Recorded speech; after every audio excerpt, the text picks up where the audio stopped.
Assalamualaikum warahmatullahi wabarakatuh.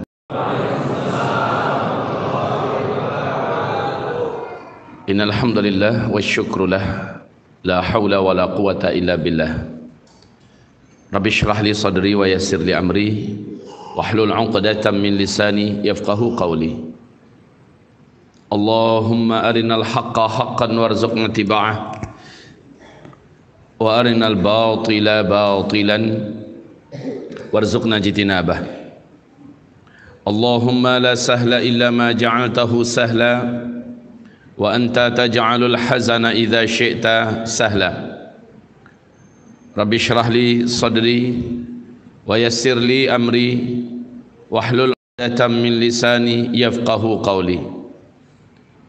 Allahumma arinal haqqa haqqan warzuqna tiba'ah wa arinal batila batilan warzuqna ijtinabah. Amma ba'du, ma'asyiral muslimin, hamba-hamba Allah, mukminin wal mukminat, yarhamuni wa yarhamukumullah. Segala pujian kita dan syukur hanyalah untuk Allah Azza wa Jalla. Salawat dan salam kita untuk Habibillah Sayyidina Muhammad Rasulullah sallallahu alaihi wasallam. Allahumma salli ala hadzal nabi wa ala alihi wa sahbihi wa man tabi'ahu bi ihsan ila yaumiddin.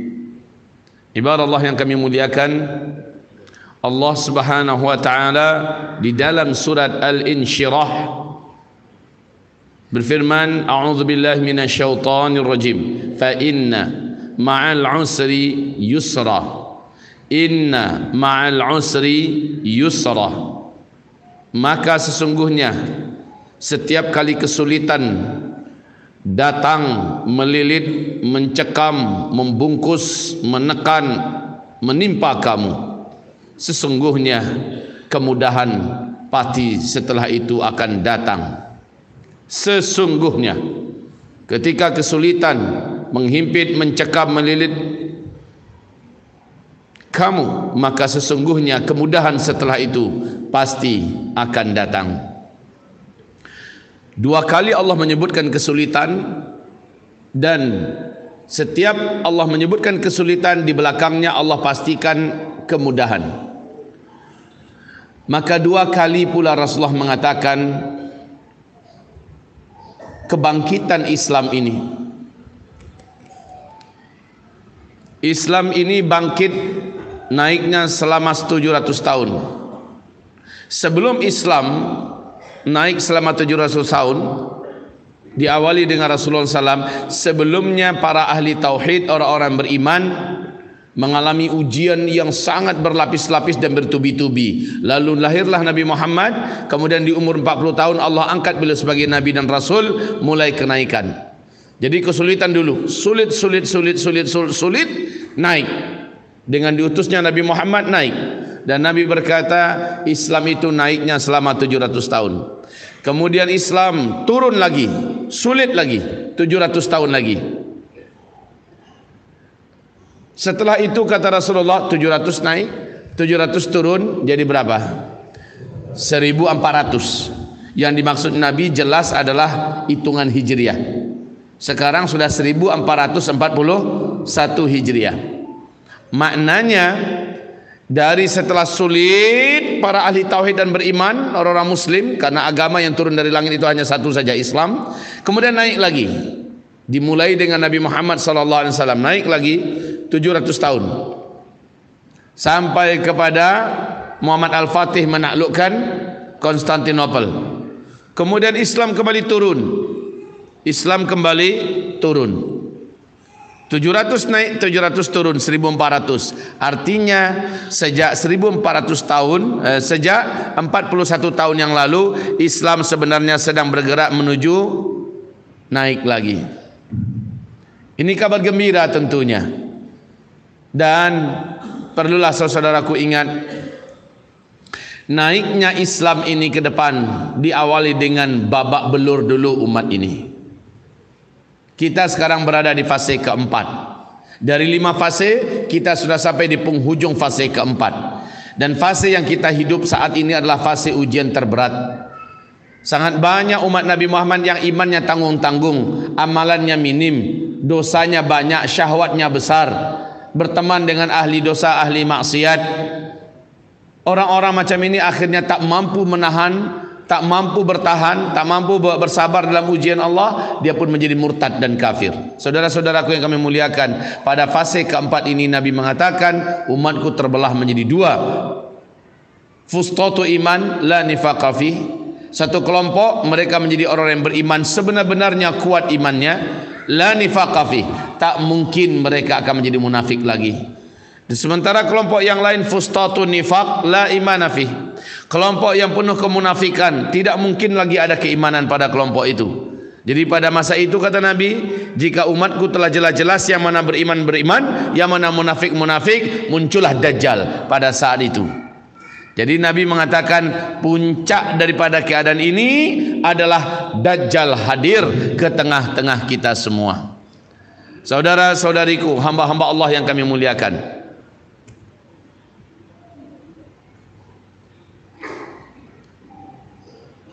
apa yang saya gambarkan 2015 dari hadis-hadis Nabi yang terjadi di akhir zaman kata Rasulullah terjadi pada masa kita sekarang. Apa yang saya sampaikan 2016 benar-benar terjadi. Saya tidaklah menyebutkan tahun, bulan, akan tetapi saya menyebutkan tanda-tanda bahwa setelah ini, inilah yang akan terjadi. Setelah ini, inilah yang akan terjadi. Malam hari ini akan saya sebutkan urut-urutan apa yang akan terjadi ke depan, tanpa menyebutkan bulan, tanpa memastikan tahun. Tapi yang jelas kalau ini sudah terjadi, berikutnya adalah ini. Kalau ini sudah terjadi, berikutnya adalah ini. Ini adalah bidang yang selama ini saya geluti dan saya sampaikan pada umat. Lihat saudaraku, apa yang aneh rasanya sekarang. Awas, siaga kita kepada apa yang terjadi di Arab Saudi hari ini, apa yang terjadi di Timur Tengah pada hari ini. Setelah apa yang terjadi di Syam, apa yang terjadi di Khurasan, apa yang terjadi pada saat ini di Jazirah Arabiah, di Syam dan di Khurasan, ini barometer atau tanda-tanda akhir zaman itu. Dari sini kita harus tajam melihatnya. Saudara-saudaraku, dulu saya tak mampu membayangkan seperti apa kiranya ketika Nabi berkata hantaman meteor menabrak bumi. Itu adalah di antara puncak bencana yang akan menanda bumi kalian. Sebelum hantaman meteor, kalian akan diserang terlebih dahulu dengan berbagai macam bencana, berbagai macam musibah-musibah. Dan ini yang terbaru, yang baru saja kita dengar dan kita saksikan, sudah 18 negara positif terjangkiti oleh virus corona yang mematikan. Kalau berita-berita di TV-TV kita dengar sudah 200 orang yang mati, sementara ribuan orang menunggu untuk mati karena tidak ada penanganan medis sama sekali. Obat sudah tidak ada, rumah sakit sudah tidak lagi bekerja, dokter-dokter pun sudah tidak ada lagi yang menyelamatkan. Ini keadaan di Wuhan.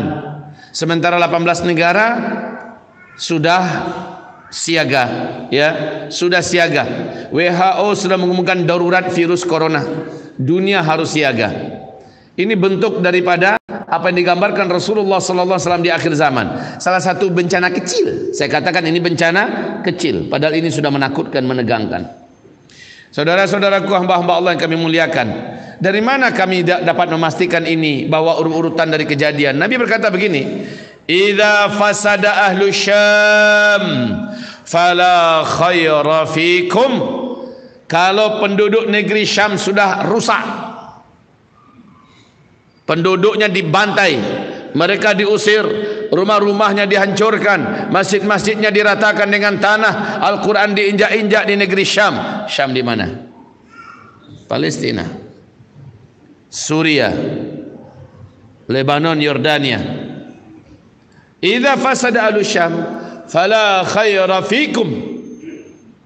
Maka tidak ada kebaikan yang akan kalian saksikan lagi di muka bumi. Fase keempat ini, saudara-saudaraku, keadaan yang akan kita hadapi makin meningkat ke atas. Makin meningkat apa? Makin meningkat berat, makin meningkat dahsyat tajam, makin meningkat sulit yang akan kita hadapi daripada sebelumnya. Standarnya adalah negeri Syam. Kalau negeri Syam sudah babak belur macam sekarang ini, maka tidak ada lagi kebaikan di muka bumi. Sampai kapan? Nabi berkata kepada Muadz bin Jabal, "Hai Muadz, kau dengar baik-baik. Allah telah memastikan bahwa negeri Syam adalah bumi pilihannya. Allah akan masukkan ke dalam bumi Syam nanti hamba-hamba terbaik, hamba-hamba pilihannya. Dan Allah akan keluarkan dari bumi Syam hamba-hamba yang kotor, hamba-hamba yang jelek." Kemudian Rasulullah berkata kepada Ibnu Hawalah, "Wahai Ibnu Hawalah, engkau akan dengar nanti Baitul Maqdis akan dimerdekakan, Baitul Maqdis akan dibebaskan." Semula saya berpikir, macam mana Baitul Maqdis dibebaskan? Dia kan sekarang masih jadi milik Palestina. Ternyata 2018 Donald Bebek melakukan manuver yang mewujudkan hadis Nabi. Baitul Maqdis diresmikan oleh si Donald sebagai ibu kota Israel. Walaupun 123 negara tidak menerima, tidak mengakui, tapi atas nama punya hak veto di PBB, Amerika tetap ngotot. Lalu dia pun memindahkan kedutaan besarnya dari Tel Aviv menuju ke Baitul Maqdis. Maka sejak itu resmi sudah Baitul Maqdis dijajah kembali oleh makhluk-makhluk jahat ini. Walaupun kita berang dan geram, tetapi ada kegembiraan sebenarnya di lubuk hati kita. Sebab apa? Skenarionya dari langit memang begitu. Dijajah terlebih dahulu Baitul Maqdis di akhir zaman, lalu akan dibebaskan oleh hamba-hamba Allah terbaik. Sekarang saya bertanya kepada kita, siapa kira-kira hamba-hamba Allah terbaik yang akan membebaskan Baitul Maqdis?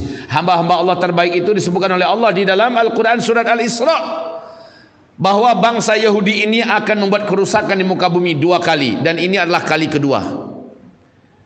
Ini adalah kali kedua. Lalu Allah akan datangkan hamba-hambanya uli ba'sin syadid, yang memiliki kekuatan tempur yang sangat, fajasu khilal diyar, mereka akan masuki seluruh seluk-beluk negeri Palestina. Baitul Maqdis akan memporak-porandakan, menghinakan, menghancurkan, menggulung habis kekuatan bangsa Yahudi ini. Maka pertanyaan kita, siapakah kira-kira yang akan bisa membebaskan Baitul Maqdis? Jawabannya insya Allah terjawab apabila ada pasukan yang memiliki bendera hitam. Mereka tidak pernah bisa dikalahkan dan mereka selalu mengalahkan. Mereka memiliki akhlak yang agung dan mereka memiliki hati seperti sekuat gunung, setinggi gunung. Mereka lah manusia-manusia yang paling disiplin menjaga Islam dan paling berakhlak. Siapakah generasi ini kaum muslimin? Dari ciri-ciri fisiknya Nabi menyebutkan, maka sungguh saya berbaik sangka dan tidak ada saat ini saya melihat kecuali mereka yang tidak pernah terkalahkan dalam pertempuran. Siapapun yang dilawan oleh mereka, seberat apapun lawannya, sampai hari ini belum pernah bisa mereka dikalahkan. Mereka adalah pasukan orang-orang beriman yang ada di Taliban Afghanistan.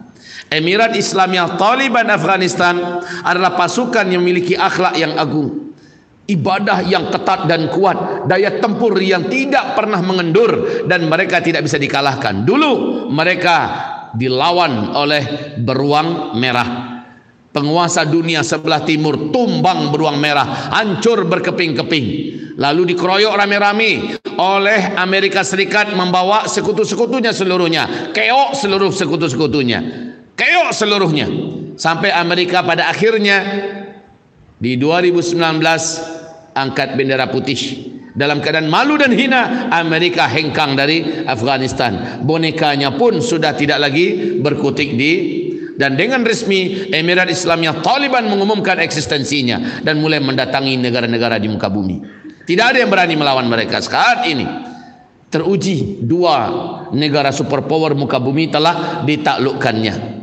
Ini yang saya yakini kelak dengan izin Allah mereka sudah mempersiapkan diri untuk diluncurkan ke negeri Syam, bergabung dengan para petempur-petempur singa-singa Allah yang ada di sana, baik itu Hamasnya, Brigadir Izzuddin Al-Qassamnya, atau yang ada bertempur di Suriah pada hari ini. Kesatuan mereka ini akan menyebabkan Israel akan digulung habis nanti. Dengan izin Allah, Ibnu Hawalah, engkau akan lihat nanti di akhir zaman, kata Rasulullah, Baitul Maqdis dibebaskan. Saat itu, kata Rasulullah SAW, akan diumumkanlah khilafah Islamiyah di Baitul Maqdis, Palestina. Maka lanjut kata Rasulullah, negeri teraman saat itu adalah Palestina. Hijrahlah engkau ke sana, wahai Ibnu Hawalah.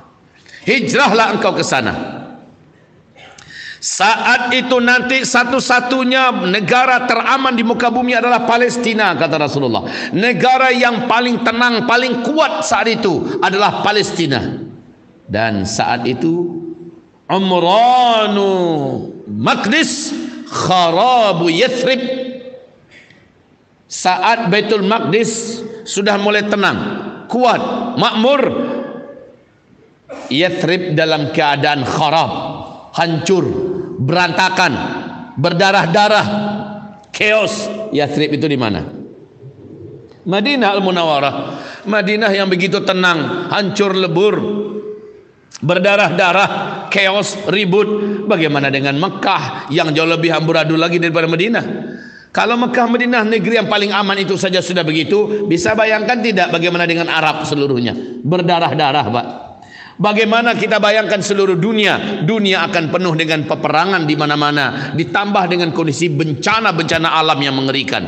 Darah tumpah di mana-mana, perang di mana-mana, bencana alam juga mengerikan. Tambah pula kekeringan ekstrim, kelaparan dan sebagainya, hancurnya ekonomi dunia. Allah, entah macam mana kita terjepit di tengah kehidupan yang sangat sulit itu. Kalau memungkinkan kita nanti hijrah ke Palestina, hijrahlah. Di sana yang dijamin tenang hidup. Di mana-mana tidak ada yang tenang. Tetapi tenang. Tenang, sebab apa? Fa inna ma'al usri yusra. Kesulitan harus dihadapi, Pak. Bagaimanapun harus kita jalan. Kita mengeluh tidak akan merubah apa-apa dari kesulitan yang sedang melanda kita. Kita menangis, kita mengaduh, kita menyesali Allah, kita bahkan menyalah-nyalahkan Allah. Itu juga tidak ada untungnya bagi kita. Tidak akan bisa menolong kita sama sekali. Yang baik apa? Sabarlah, sabar. Fase keempat ini yang diperlukan dari umatku, kata Rasulullah pada masa itu adalah kesabaran. Bersabarlah kamu pada masa itu. Biru, bersabarlah kamu. Fa innahu la ya'ti 'alan nasi zaman. Pada suatu masa nanti akan datang zamannya orang-orang yang hidup di masa itu merasakan hari-hari yang mereka jalani teramat sangat berat daripada yang telah mereka lalui.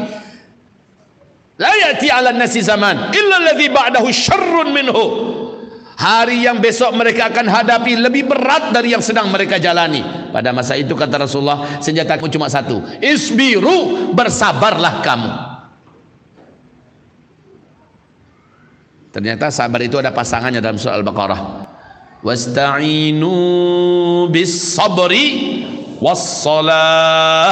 Kamu wajib bersabar dengan tetap menjaga solat. Artinya sabar dan tetap dekatkan diri kepada Allah. Solat 5 waktunya pastikan berjamaah di masjid. Sabar kita itu akan diberi kekuatan oleh Allah. Tapi yang sabar-sabar, solatnya longgar, tidak berjamaah di masjid, dan bukan juga tidak solat tahajud, tidak solat duha, tidak solat sunat hajat, tidak solat sunat rawatib qabliyah dan ba'diyah, tidak solat sunat wudu, tidak solat sunat taubat. Maka orang-orang macam ini sabarnya tidak akan mendapatkan dukungan dan pertolongan Allah dengan sabarnya. Tapi apabila dia sabar, salatnya dia jaga, yang wajib-wajib berjamaah di masjid, yang sunat-sunat dia tertibkan mengerjakannya di rumah-rumahnya, insya Allah orang seperti ini dimenangkan oleh Allah, dijaga oleh Allah, dikuatkan oleh Allah. Senjata kita pada fase keempat ini hanyalah sabar. Tapi sabar yang dibarengi dengan salat berjamaah. Fase kelima, Pak, itu fase yang indah. Kita tak usah cerita fase kelima lah. Siapapun kalau kita ceritakan fase kelima, semuanya akan setuju, berharap, berdoa akan terjadi. Tetapi insya Allah itu pasti akan datang. Namun yang kita seriuskan malam hari ini adalah bicara tentang penghujung fase keempat. Mari lihat papan tulis kita.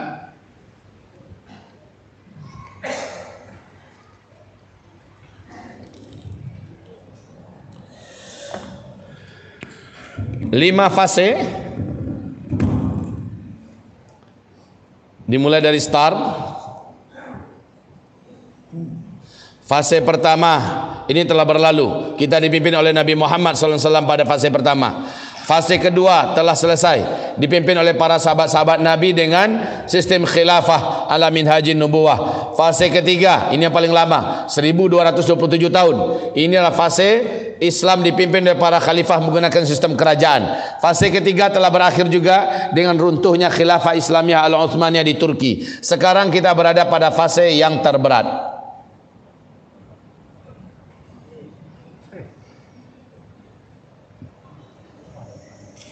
Ya, fase keempat ini, di sini kita berada sekarang. Fase ini kata Nabi, kamu akan menghadapi ujian yang terus meningkat tajam, ya. Puncaknya adalah terjadinya tanda besar kiamat yang kedua, yaitu Dajjal. Allah hadirkan ke tengah-tengah kehidupan kita. Itu di saat manusia sudah hampir putus asa hidup, Dajjal muncul mengaku sebagai Tuhan, membawa gunungan makanan, mensejahterakan manusia, merubah tanah-tanah dan negeri-negeri yang gersang dan tandus, negeri-negeri yang mati dijadikannya subur, dan dia mengaku sebagai Tuhan. Inilah puncak fitnah terberat. Yang pertama adalah ini juga mengerikan, hantaman meteor yang menyebabkan terjadi tanda besar kiamat yang pertama, dukhon. Ini telah kita uraikan tadi pada waktu kajian siang tadi. Nah, Dajjal barulah yang ketiga dan yang keempat. Baik kaum muslimin yang kami muliakan. Jadi ini terus naik. Perintah Nabi adalah isbiru. Ujian ini makin lama makin berat, makin lama makin berat, makin lama makin berat. Maka saudaraku, gambaran-gambaran yang akan saya sampaikan kepada saudara, tinggal baca saja hadis-hadisnya ya. Gambaran yang akan terjadi setelah kita melihat kekacauan-kekacauan akhlak yang ada di Arab Saudi hari ini. Setelah kita menyaksikan apa yang terjadi di Baitul Maqdis, itu Palestina, oleh kebiadaban kejahatan bangsa kera dan bangsa babi ini, ya, bangsa Yahudi ini, luar biasa mereka melakukan kebiadaban hari ini di Palestina. Setelah kita menyaksikan apa yang terjadi kepada umat Islam hari ini di Yaman, apa yang terjadi kepada umat Islam hari ini di Xinjiang, Uighur, Cina, apa yang terjadi kepada umat Islam di Rohingya, apa yang terjadi kepada umat Islam di berbagai belahan dunia, apa yang kita saksikan pada hari ini mengawali kepada peristiwa-peristiwa besar berikut. Satu, sebentar lagi kita akan menyaksikan kehancuran ekonomi dunia global yang paling mengerikan, dan ini akan menyebabkan terjadinya banyak kekisruhan, kekacauan, pertumpahan darah, dan tumbangnya negara-negara, serta banyak darah yang tak bisa lagi diselamatkan. Yang kedua, kita akan menyaksikan perang-perang besar, perang-perang yang akan mematikan hanya demi perebutan emas, hanya demi perebutan kawasan, hanya demi pertahanan perbatasan dan sebagainya. Perang-perang dahsyat. Yang ketiga yang akan kita saksikan adalah gunung meletus di mana-mana. Gempa-gempa dahsyat khususnya di Arab Saudi. Apabila bapak-bapak sudah menyaksikan gempa-gempa di Arab Saudi, maka itu pertanda bahwa tidak ada satu tempat pun di muka bumi ini yang aman lagi kecuali Palestina. Yang mampu bertahan pada masa itu hanyalah orang-orang beriman di Indonesia, yang beriman, yang kuat-kuat imannya, yang banyak-banyak amal solehnya. Allah jaga dia. Kalaupun terjadi kepadanya, maka dia akan Allah kuatkan, Allah akan lindungi. Kalaupun dia mati, Allah syahidkan dia, insya Allah. Jadi syaratnya pada masa ini adalah bersabarlah kamu, bersabarlah kita dalam sholat, bersabarlah kita dalam berdoa, bersabarlah kita dalam pertahankan iman kita, akidah kita, bersabarlah kita menjadi muslim kafah. Apapun ejekan, apapun cemeahan, apapun saja dikatakan orang pada kita, isbiru, kamu harus bersabar pada masa itu. Dan pada masa-masa genting kata Nabi, kelaparan di mana-mana, makan minum orang beriman diganti oleh Allah Subhanahu wa taala. Cara gantinya gimana? Berkat iman, amal soleh yang banyak. Hanya dengan zikir, orang-orang ini Allah izinkan bisa kenyang perutnya. Ini aneh Pak. Kalau sekarang nggak bisa dibuat begitu. Saatnya nanti, sekarang nggak bisa dibuat. Bapak nggak kerja, bilang sama istri, jangan minta abang kerja ya, kita zikir saja di rumah untuk kenyang, mati insya Allah. Bukan sekarang saatnya itu. Nanti kalau Bapak sudah menyaksikan gempa-gempa di Arab Saudi, kalau Bapak sudah menyaksikan pertumpahan darah antar saudara perebutan kekuasaan di Arab Saudi, maka bersamaan dengan gempa-gempa fix sudah bahwa itulah dia puncak dari segala keburukan yang terjadi di muka bumi. Tapi ingat, ternyata itu pula syarat untuk hadirnya fa inna ma'al usri yusra. Syarat hadirnya sang yusra itu adalah ketika seluruh permukaan bumi ini sudah tidak ada lagi kenyamanan, ketenangan. Seluruh manusia ketakutan, kelaparan, seluruh manusia dalam keadaan kegalauan, putus asa. Semua pemandangan yang disaksikan, yang didengar, yang dirasakan ada pada puncak terburuknya. Justru kabar baik terjadi ketika itu. Apa yang terjadi? Allah hadirkan satu-satunya figur dari keturunan kandung Nabi Muhammad sallallahu alaihi wasallam yang nasabnya sampai kepada Hasan bin Ali bin Abi Talib, ya, dari cucu Rasulullah sallallahu alaihi wasallam, anak daripada Bunda Fatimah Az-Zahra, akan hadir di tengah-tengah suasana di puncak-puncak kegalauan tadi, di puncak-puncak kepanikan, ketakutan, keputusasaan. Muncullah beliau. Terdengar oleh kita berita bahwa beliau telah dibaiat di depan Ka'bah. Itu dia awal daripada selesainya semuanya. Tapi saat itu kita tidak punya pilihan kecuali bergabung dengannya. Siapa yang tidak mau bergabung dengannya, maka murtadlah dia. Sepertiga dari umat Nabi Muhammad nanti, kata Rasulullah, akan murtad ketika mereka mendengar sosok itu telah muncul dan dibaiat di depan Ka'bah, dan dia tidak mau berbaiat, dia tidak mau bergabung dengannya, dia tidak mau berada di bawah panduannya, di bawah kepemimpinannya. Maka orang-orang itu murtad, dan yang murtad itu seluruhnya adalah kaum munafikin, kaum fasikin, mujrimin, zalimin.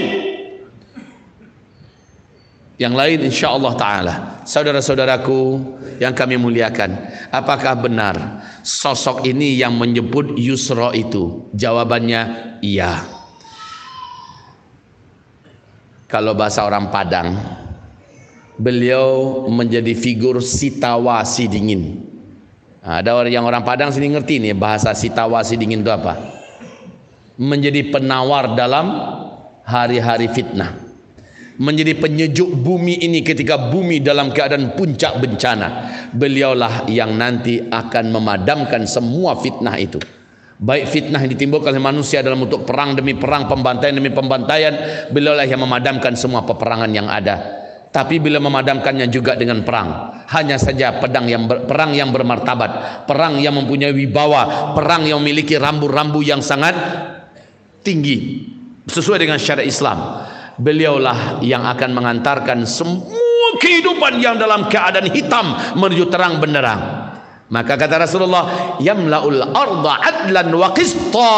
Kehadirannya nanti akan menjadikan kalian semua yang ada di muka bumi, sebelumnya diisi dengan kezaliman di mana-mana, kesewenang-wenangan, kejahatan di mana-mana. Hadirnya beliau akan menyebabkan bumi dipenuhi dengan keadilan seadil-adilnya. Kalian akan merasakan hidup bagaikan dalam surga dunia. Masya Allah. Jadi kapan sosok ini akan muncul? Jawabannya apa? Ketika kita sedang berada di puncak-puncak kepanikan, ketakutan, kegalauan, kesedihan, dan bahkan keputusasaan. Orang beriman dia tidak akan putus asa, dia optimis, dia tetap bergantung dan berharap, berdoa kepada Allah Subhanahu wa taala. Akan tetapi orang-orang yang imannya setengah-setengah, inilah orang yang akan dengan sangat mudah untuk menggadaikan akidahnya demi makanan, demi jabatan, demi setumpuk beras, maka dia akan campakkan imannya. Yang penting dia bisa bertahan hidup, bahkan dia akan bunuh kesana kemari demi dapat melanjutkan hidup. Saudara-saudaraku, sosok ini digelari oleh Rasulullah, disebut oleh para alim ulama, para sahabat dengan sebutan Imam Al-Mahdi. Imam Al-Mahdi. Awas, Syiah juga mengklaim akan muncul Imam Mahdi, tapi dari puak mereka. Menurut Syiah, Imam Mahdi versi mereka adalah dari Husain bin Ali. Tapi Rasulullah sallallahu alaihi wasallam berkata, cucuku ini, sambil beliau menggendong cucunya, cucuku ini nanti yang kelak dari keturunannya kelak di akhir zaman akan membawa ketenangan dan kedamaian, keadilan di muka bumi. Ali bin Abi Thalib membawa putranya ini, Hasan bin Ali, dan berkata kepada sahabat-sahabatnya, apa kata Ali bin Abi Thalib? Anakku ini dari garis keturunannya di akhir zaman akan muncul nanti seorang pemimpin besar yang namanya mirip dengan nama nabi kalian, itu Nabi Muhammad sallallahu alaihi wasallam, dan nama ayahnya mirip dengan nama ayah nabi kalian, yaitu Abdullah. Rasulullah berkata, yushbihuni fil khuluqi wala yushbihuni fil khalqi. Dia benar-benar mirip dengan saya akhlaknya. Wala yushbihuni fil khalqi, tapi dia tidak serupa dengan saya dalam bentuk. Akhlaknya benar-benar mirip dengan Rasulullah sallallahu alaihi wasallam, tapi bentuk fisiknya, wajahnya enggak mirip dengan Rasulullah sallallahu alaihi wasallam. Allah akan angkat dia menjadi Imam Al-Mahdi di usia 40 tahun, sebagaimana Allah telah mengangkat Nabi Muhammad menjadi Nabi dan Rasul juga di usia 40 tahun. Saudara-saudaraku, Al-Mahdi ini kemunculannya adalah pasca Dukhan. Langsung setelah Dukhan, Al-Mahdi akan langsung ditemukan dan dibaiat oleh para ulama yang sudah berkumpul di Mekah tanpa ada perjanjian mereka untuk berkumpul, tapi melihat tanda-tanda yang nyata, akhirnya mereka mencari mana sosok yang datang ke Mekah. Karena tanda-tanda yang nyata itu apa? Tanda-tanda yang nyata adalah terjadinya kota Al-Baida tenggelam. Kota Al-Baida itu dimasuki oleh 300 pasukan berjalan kaki dari Damaskus. Pasukan itu dikirim oleh Sufyani.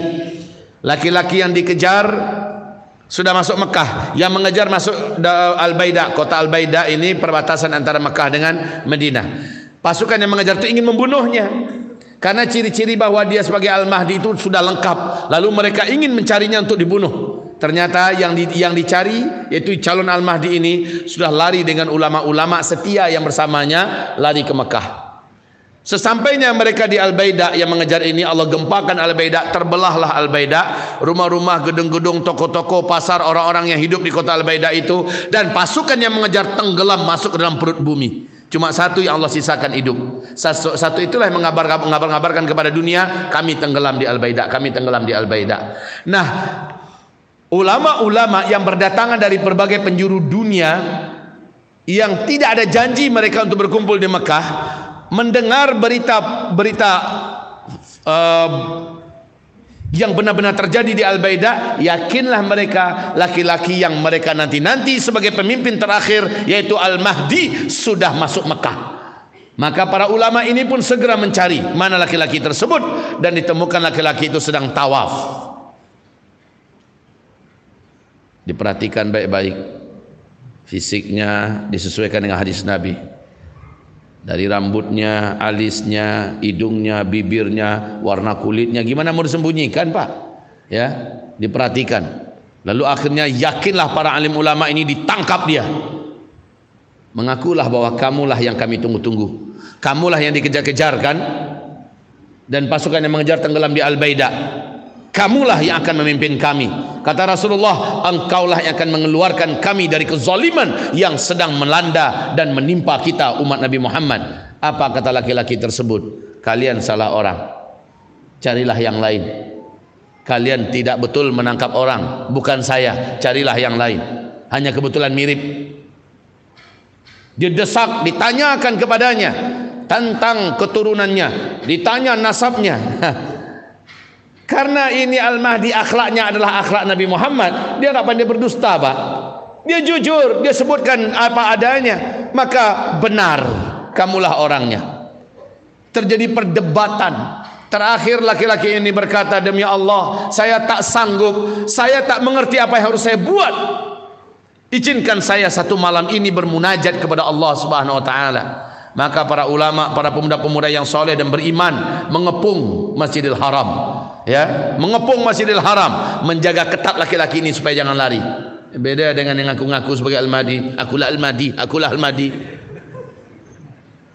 Kalau yang ini mengelak semampunya dia mengelak, masih terus mengelak. Mirip dengan atuk moyangnya Hasan bin Ali yang tidak suka kepada kepemimpinan. Ketika diangkat menjadi khalifah yang kelima, dengan cepat dia berfikir bagaimana cara mengamankan perpecahan yang ada, menyatukan kalimat kaum muslimin walaupun harus menanggalkan jabatan khalifah yang ada di pundaknya dan diserahkan kepada Muawiyah bin Abi Sufyan. Hanya dalam 6 bulan saja kaum muslimin kembali bersatu di tangan Hasan bin Ali.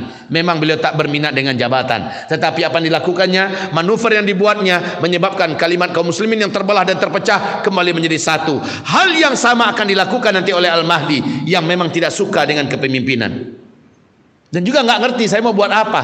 Dia hanya seorang pemuda saleh, dia hanya seorang pemuda yang taat, yang akhlaknya mulia, yang diberi oleh Allah sedikit ilmu. Apa yang mau saya buat? Tapi dia minta pada Allah. Ini Rasulullah menceritakan ya, dia minta izinkan aku bermunajat satu malam ini kepada Allah.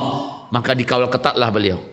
Beliau pun menangis terseduh-sedan, menangis dalam tahajud memohon petunjuk kepada Allah. Fa aslahahu Allah fi lailatin. Dalam satu malam itu Allah perbaiki keadaan lelaki yang kelak akan menjadi Imam Mahdi ini.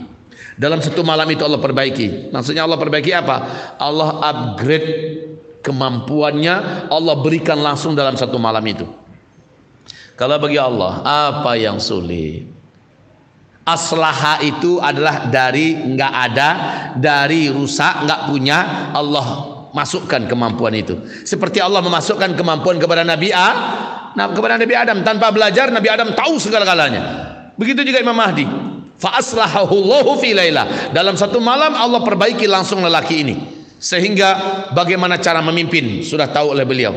Bagaimana cara perang supaya memenangkan setiap pertempuran, Allah masukkan ilmunya sehingga beliau tahu terang benderang apa yang harus dilakukan dalam perang. Karena menertibkan dunia yang penuh dengan pertumpahan darah dan peperangan hanya dengan perang pula, tetapi perang yang pasti menang. Kemudian Allah masukkan kemampuan bagaimana mengelola ekonomi dunia yang sedang hancur lebur. Allah berikan kemampuan kepadanya bagaimana cara mengelola pertanian, bagaimana cara mengelola kekayaan bumi, bagaimana cara memadamkan api-api fitnah dan kezaliman. Semuanya Allah masukkan kepadanya dalam satu malam. Masya Allah, Allahu Akbar. Selesai. Besoknya ketika matahari terbit, hatinya sudah tenang, hatinya sudah mantap. Didesak lagi oleh para ulama. Apa kata beliau? Saya siap. Maka terjadilah pembaiatan. Pembaiatan ini diketahui oleh pemerintahan yang sedang berkuasa menguasai Mekah, Madinah. Pemerintah Arab Saudi yang aslinya adalah Yahudi ini. Mereka bertekad untuk menghabisi lelaki yang sudah dibaiat ini. Beda dengan dulu yang ngaku sebagai Imam Mahdi lalu melakukan pertumpahan darah di Masjidil Haram, ya, nembakin orang. Ini beda. Kalau ini benar-benar ulama yang membackupnya, orang-orang beriman segera berbaiat kepadanya.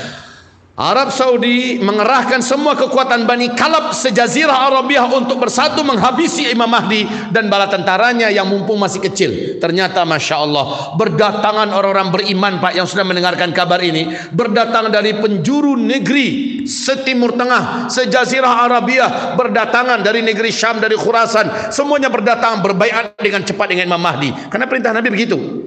Walaupun kalau kamu sudah mendengar dia muncul, wajib kamu mendatanginya walaupun kamu merangkak di atas salju. Perlu Bapak ingat sekarang, Mekah Madinah sudah mulai dibungkus oleh salju sekarang ini. Baik, mari kita break dulu. Kita laksanakan sholat isya. Kita lanjutkan ba'da sholatul isya insyaallah ta'ala.